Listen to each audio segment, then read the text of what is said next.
This is The Scoop for Friday. I'm Sean Canahan with the WMNF News headlines.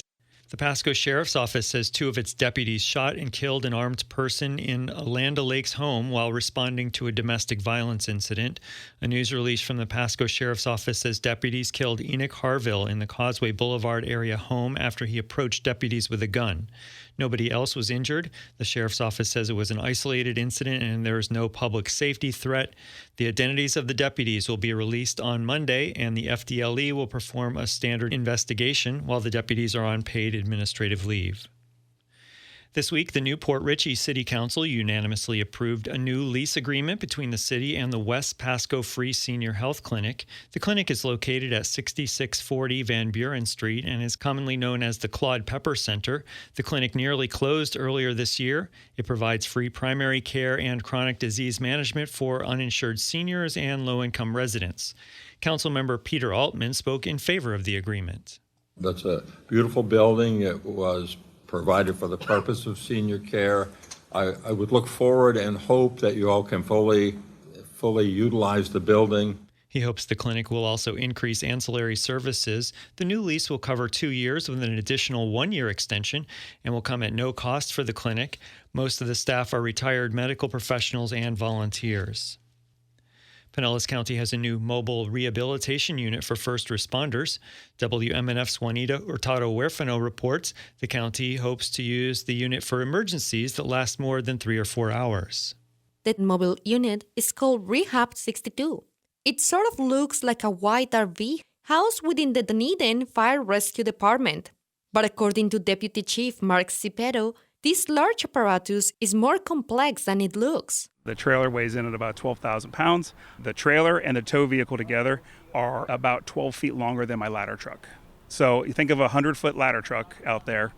This thing is longer than that, and it pivots. The unit comes with a restroom, decontamination showers, a small coffee station, and 2 small fridges. It also comes with an industrial cooling chamber. So this chamber gives you that control because there's already guidelines in place to reduce body temperatures.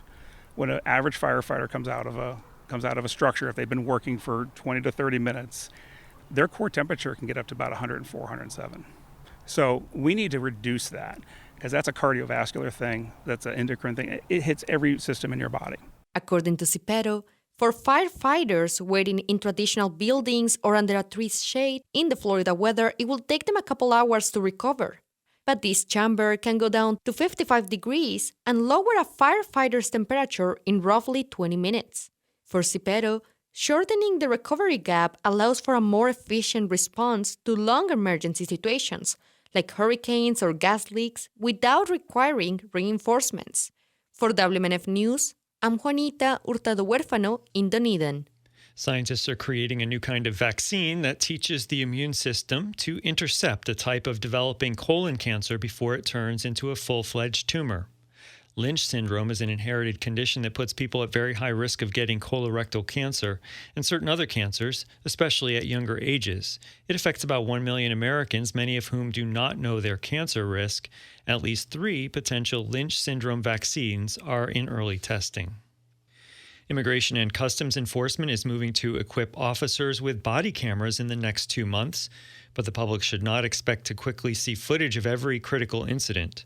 ICE's body-worn camera policy says it will publicly release video of shootings and other encounters in which its agents cause death or serious injury, only after determining it is in the, quote, best interests of the agency to do so. One expert on body camera usage says ICE's director will have a broad discretion to release recordings that reflect well on ICE and can push to keep others secret.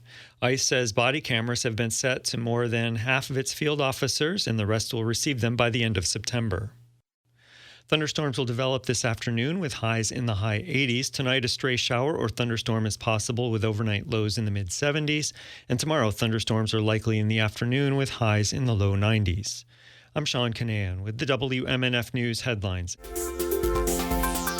This is The Scoop, recorded at WMNF Tampa.